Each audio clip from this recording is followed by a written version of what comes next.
February 1946, worker unrest led to disruptions throughout the island.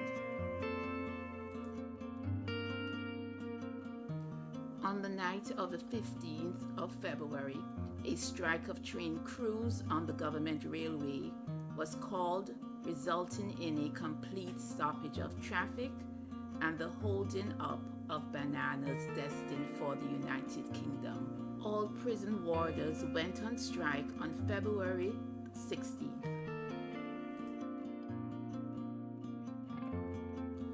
Firefighters stopped working on February 17th. Volunteers delivered food. Mail was taken by road instead of rail. Volunteers took over the fire services.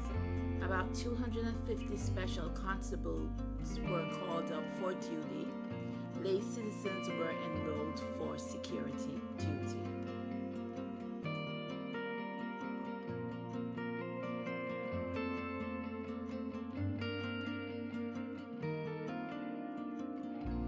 A fire broke out at the mental hospital on the night of February 17th.